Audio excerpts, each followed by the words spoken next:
Assalamualaikum. So this lecture is about the evolution of heart. Heart की evolution के बारे में हमने स्टडी करनी है. It means the change that is occur in the heart in previous days from this days. पहले heart किस type का मौजूद होता था और अब जो है डिफरेंट लिविंग ऑर्गेनिजम्स में किस टाइप का हार्ट मौजूद होता है. इस लेक्चर में हमने उस चीज़ के बारे में स्टडी करनी है. फिशेस टू एम्फीबियंस जो भी एवोल्यूशन हुई है हार्ट के अंदर उसके बारे में हम पढ़ने जा रहे हैं. तो सबसे पहले हम जानते हैं evolution of heart in fishes. Fishes के अंदर हार्ट की कौन कौन सी चेंजेस मौजूद आई हैं वो हम स्टडी कर लेते हैं. फिशेस के अंदर पहले जो हार्ट पेंस होता था that is S shaped heart. S shape का हार्ट उनके अंदर प्रेजेंट होता था हैविंग 2 चैम्बर्स, जिसके अंदर ओनली 2 चैम्बर्स प्रेजेंट होते थे. और वो चैम्बर्स कौन कौन से थे? Number 1 is atrium and number 2 is ventral. Atrium receive deoxygenated blood from body. Atrium का फंक्शन ये था कि वो डीऑक्सीजनेटेड ब्लड को बॉडी से रिसीव कर लेते थे. And ventral pump oxygenated blood to gills, और पंप जो था वो ऑक्सीजनेटेड ब्लड गिल्स की तरफ पंप कर देता था. तो फिश के अंदर जो हार्ट प्रेजेंट था वो एस शेप का था, जिसके अंदर 2 चैम्बर्स प्रेजेंट होते थे. पहला था एट्रियम जो डीऑक्सीजनेटेड ब्लड को बॉडी से रिसीव करता था. सेकंड था वेंट्रल जो कि पंप करता था ऑक्सीजनेटेड ब्लड को गिल्स की तरफ. So let's move forward. अब हम जानते हैं about the accessory chamber of fishes. Fishes के अंदर कौन कौन से एक्सेसरी चैम्बर प्रेजेंट थे उसके बारे में स्टडी करते हैं. पहला था वो था sinus venosus, that is chamber of veins open into the atrium, जो कि चैम्बर था वेंस का और ओपन होता था वो आर्ट्रियम के अंदर. सेकेंड जो इसका एक्सेसरी चैम्बर था वो था conus arteriosus. Conus arteriosus the chambers of arteries. ये चैम्बर्स का आर्टरीज था जो कि अराइज होता था वेंट्रिकल से.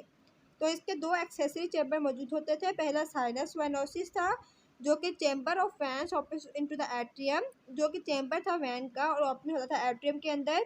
सेकेंड इसका जो पहला था वो था कॉनस एट्रियोसिस जो कि चैम्बर था आर्टरीज का और अराइज होता था वेंट्रिकल से.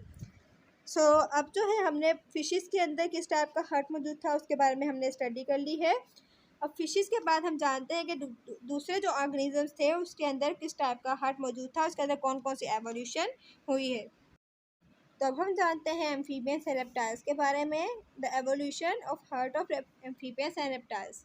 Amphibians and reptiles had try chamber heart. इनके अंदर ट्राई चैम्बर हार्ट प्रेजेंट था, मतलब जिसके अंदर 3 चैम्बर्स मौजूद हों. तो इनके अंदर जो हार्ट प्रेजेंट था उनके अंदर 3 चैम्बर्स मौजूद थे. 2 आर्ट्रिया थे और एक उसमें से वेंट्रिकल था. So they have tri chamber heart. The 2 are the atria and the 1 is the ventricle. अब हम जान लेते हैं कि वो उसका फंक्शन कौन सा था. अब जो एट्रिया है वो 2 थे, तो एक राइट एट्रियम था and the second one was the left atrium. So right atrium receive deoxygenated blood from body. Right atrium क्या करता है? डीऑक्सीजनेटेड ब्लड को बॉडी से रिसीव करता है. और left atrium receive oxygenated blood from lungs. और लेफ्ट एट्रियम का फंक्शन ये है कि वो ऑक्सीजनेटेड ब्लड को लंग्स से रिसीव करता है. सो ट्राई चैम्बर हार्ट के अंदर 2 आर्टरी और एक वेंट्रिकल प्रेजेंट है. राइट एट्रियम का ये काम है कि वो डीऑक्सीजनेटेड ब्लड को बॉडी से रिसीव करता है. और लेफ्ट एट्रियम का ये फंक्शन है कि वो ऑक्सीजनेटेड ब्लड को लंग से रिसीव करता है. और फिर क्या होता है कि डीऑक्सीजनेटेड ब्लड गेट मिक्स. इस तरीके से ऑक्सीजनेटेड ब्लड और डीऑक्सीजनेटेड ब्लड जो है वो मिक्स हो जाते हैं. अगर हम एक्सेसरी चैम्बर की बात करें तो इनके अंदर जो है 2 एक्सेसरी चैम्बर मौजूद हैं. The first one is sinus venosus and the second one is conus arteriosus. अब हम देखते हैं कि ये दोनों कौन कौन से मौजूद जो हैं, ये कौन से चैम्बर्स हैं. तो अगर हम पहले साइनस वेनोसिस की बात करें so it is the first chamber of the heart emptying into the right atrium. ये जो है फर्स्ट चैम्बर है हार्ट का जो कि एम्पटिंग होता है राइट यानी एंड होता है राइट एट्रियम की तरफ. अगर हम कॉनस आर्ट्रियोसिस की बात करें so it is the upper front part of the right ventricle of heart.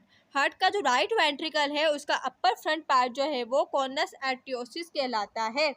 क्योंकि इसके अंदर एक ही वेंट्रिकल मौजूद था तो इसका जो वेंट्रिकल का अपर पार्ट था वो कहलाता है राइट कॉनस आर्ट्रियोसिस. तो इसके एक्सेसरी चैम्बर के बारे में हमने जाना कि इसके अंदर 2 एक्सेसरी चैम्बर मौजूद है, sinus venosus and conus arteriosus. Sinus venosus के बारे में हमने जाना कि ये पहला चैम्बर है हार्ट का जो कि एम्पटी होता है into right atrium.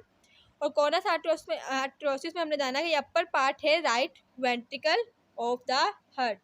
So this we have studied about the amphibious and reptiles heart. Amphibious reptiles के हार्ट के बारे में हमने जाना। अब हम पढ़ते हैं about the heart of birds and mammals. Birds and mammals के हार्ट के बारे में अगर हम स्टडी करें, so they have 4 chambered heart. इनके अंदर 4 चैम्बर्ड हार्ट, यानी the heart that have 4 chambers, वो हार्ट जिसके अंदर 4 चैम्बर्स मौजूद है वो मौजूद होता है, जिसमें से 2 एट्रिया एंड 2 वेंट्रिकल्स मौजूद हैं। Right and left side of heart are separated. Right और लेफ्ट साइड जो है वो हार्ट की अलग अलग है। ऑक्सीजनेटेड ब्लड प्रेजेंट होता है लेफ्ट साइड के अंदर, जबकि डीऑक्सीजनेटेड ब्लड प्रेजेंट होता है राइट साइड के अंदर। तो ये हमने जाना about the heart of birds and mammals, जिसके अंदर 4 चैम्बर हार्ट मौजूद था, जिसके अंदर 2 एट्रिया एंड 2 वेंट्रिकल्स थे। राइट और लेफ्ट साइड जो थी वो हार्ट की अलग अलग की गई थी, और ऑक्सीजनेटेड ब्लड जो था वो लेफ्ट साइड के अंदर मौजूद था, जबकि डीऑक्सीजनेटेड ब्लड जो है वो राइट साइड के अंदर मौजूद था। So in this lecture we have studied about the evolution of heart. Heart की एवोल्यूशन के बारे में हमने जाना है, जिसके अंदर हमने जाना about the evolution of birds and mammals. Birds के अंदर और मैमल्स के अंदर कौन कौन से एवोल्यूशन आए, इसके साथ साथ हमने एम्फीबियंस के बारे में और रेप्टाइल्स के बारे में, और उसके साथ साथ फिशेस के अंदर जो एवोल्यूशन ऑफ हार्ट हुई है उसके बारे में हमने स्टडी किया है। सो उम्मीद है कि आपको ये तमाम लेक्चर समझ में आ गया होगा। लेकिन इसके अलावा भी अगर आपका कोई क्वेश्चन पूछना हुआ तो आप कमेंट्स में पूछ सकते हैं। अपना ख्याल रखिएगा। अल्लाह हाफिज़।